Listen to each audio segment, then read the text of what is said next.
Hey, hello guys, it's Romani from Bonsai with Romano, and today I'll be starting the last tree for this winter.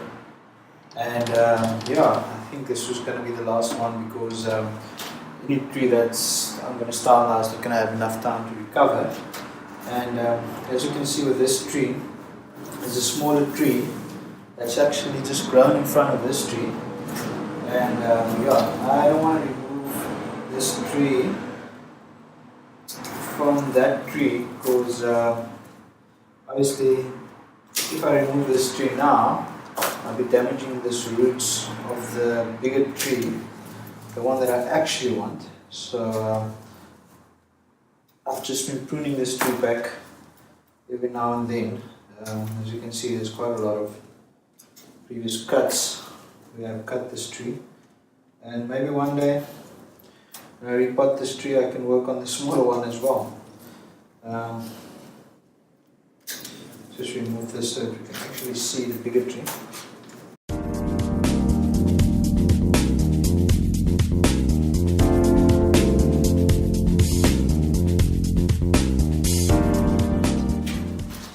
So now that I've trimmed this tree at the bottom back a bit, you can see there, it's two separate trees, just so close to the other one. The only time that I'll be able to remove this one is by removing the roots and separating them at the roots, because if I just cut this down it's just going to keep on growing. But I'll rather leave it there, and when I do remove it one day I'll probably be able to use it as a bonsai, because you see it's grown quite thick. It's been in this pot for I think about 2 years now. By the time I noticed that it was way too big to remove. So what happened with this tree is, when I first got it, I bought it. It was quite a long, tall tree, and I decided that this tree should be a cascade. And what I did is I bent this down, and in that process I broke the tree here, and as you can see it's calloused over quite a lot, and I think that looks very nice. So you can actually work on the tree again. And I have styled this tree. So this was the first branch at the top, or the branch that would have been the apex. This would be the second back branch, and here's a few branches here, but there's a lot of space here. There's some space between these branches and the space there, so I'd have to give the tree some movement to hide that. And then as you can see here, there's still a piece of wire that was left on there when I tried to bend that down, because this tree has the natural growth and it goes up, so whenever I bend something down it tends to go straight up. So I had this tree planted in a container, a big container just like that. So it was at this angle for quite a while. And what you can see is I tried, when I watered it, most of the water washed the soil away, and soil actually started piling up at that angle over there. So there's a lot of fine roots in there. So I'll take care now when I start this tree not to damage any of those roots. And then as I go along I will just remove a couple of these plastic bags over here so that you can see a bit more of the tree. This would be the position of the tree. I thought maybe if I look at the tree I would see another option, but the gaps in between is way too long. So I'm probably just going to cut back the tree, redesign a couple of the branches, place them, and then just leave the tree again. This is not a quick fix, and it's not going to be a dramatic before and after tree. It's just a tree that's been here for quite a while and I haven't worked on it. So I thought that today would be the perfect day to work on this tree. And as you can see, I've spent a lot of time on this tree, and these big ugly cuts. We cut off dead branches, and the previous wire that I put on split the tree. And also over here there was a bigger branch that came out this way, and I just removed it, and now there's just a big ugly stump. So I just left the tree to grow, and every day when I water it, just wondering what I could do with this tree. And I think today is the day that I'm just going to cut back the branches, try and place a couple of the branches and yeah, see where that goes. I'm going to start by removing all the smaller pieces of branches, like ones over here. They have actually no. There we go.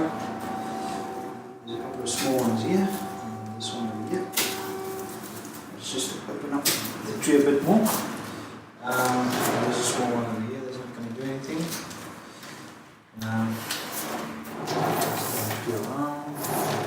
There's a couple of small branches over here. Not going to do much.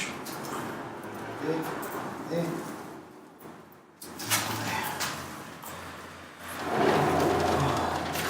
And then here we have 3 branches coming out at the same place, actually 4. This one. Move that one. Coolios, that one's off. And there's these 3 here. So, whenever there's a branch like this, what my natural thinking process would be is there's 3 branches, you already made some kind of clamp. So what I'll do is I'll remove this one because it's just a long straight, it has less characteristics than the other one. Just get the correct pliers. So I'll remove this one because that's not going to do much. And I'll just shorten this one. Then I'll use this one because it's already been bent. And I've worked on this one and I've put more feeding on this one. This one just goes straight to the back. And there's already a branch here at the back that I can work with, so I can remove a couple of branches on there and take it from there. So what I'll do is I'll cut this back. So it's one, and these 2 branches here, I'll remove this one in front. And then there's these 3 over there. So what I'll do is I'll shorten it all the way to here. And just shorten that. This one as well. This one I'll shorten. There are a few knobs on there that you can't see. Yeah, these are trees that they normally use for fencing. So you can trim them back quite hard and they will just shoot out new growth closer to the base. They normally tend to grow right up next to the trunk. So yeah, I always remove like younger buds because they just keep on fattening up over there.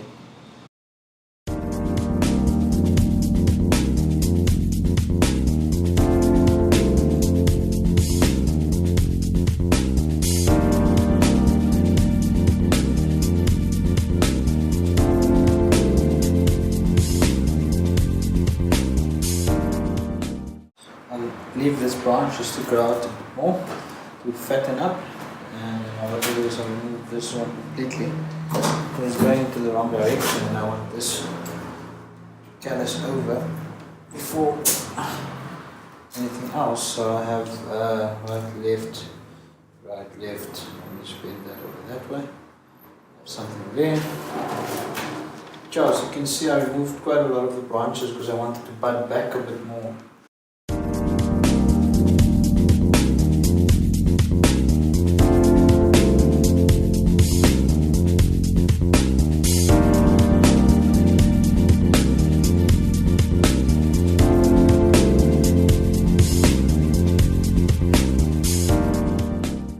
This tree, I removed a lot of foliage, and I mean it's almost all of the foliage. I removed 2/3 of the tree's foliage and only 1/3 is left on the tree. If it was any other tree, I would have not done that because they tend to die completely if you remove the amount of foliage I did. But these trees, as I said, they use them for hedging and for fences. So what happens is you can trim them hard and they will just bud back everywhere. So by doing this process over and over, allowing it to grow out, cutting back, allowing it to grow out and cut back, you can see already what I do is I redirect without using any wire. What I'll do now is start processing this tree from here just to get some movement because obviously I can't do anything else with this tree. I've limited the potential. So by repeating these steps over and over, I'll create a nice base, a nice structure to work from. The only other option I have is to cut this tree and just try and make a shorter tree out of this one, but that's going to take even longer. So what I've decided to do is to have a tree angled like that, and what I'm going to just get something to add. Yeah, so what I did is I repositioned the tree so that you can actually see that this is the angle that the tree would be at, and then I'll wire this branch to be about there. So you'd have a level over here, a level over there. It would be nice to get some movement in the trunk there because it goes down straight, and then it has this curve here, just to try and get this apex over there. But as you can see, there's a straight move, this very straight there. So I'll probably have to drop the angle a bit more to get it, yeah, like that, so it's not too straight. It's actually still too straight. So there we go. Angle like that. Comes towards the viewer. This branch would be allowed to grow out, and then I would cut it back and then start the ramification process over there. This one over here, I don't think I'm going to use that. I'll just remove that because that doesn't fit into the picture. Remove that because at the bottom comes out of the bottom, and I think that would make a nice tree. So now what I'll do is I'll just keep on developing this badge, and I'll cut this back more often than I did because I wanted this to callus over before I started with the ramification of branches, because as soon as you cut it back like this, the more leaves it sprouts, the more energy it sends to these pads, where if I allow it to grow out, more sap flows through the trunk and it allows the bark to callus over faster. So if you just take a look at that, you can see I used to have a branch, and then what happened is as I bent it broke just below the branch, and it sealed the wounds off, and as you can see it healed over quite nicely. So it's going to take a while for that to heal over completely, but actually this gives the tree a bit of natural character. And if you look at it from this side, you can barely see that there was a bend. You can see there's cracks forming. It's actually sealed up very nicely.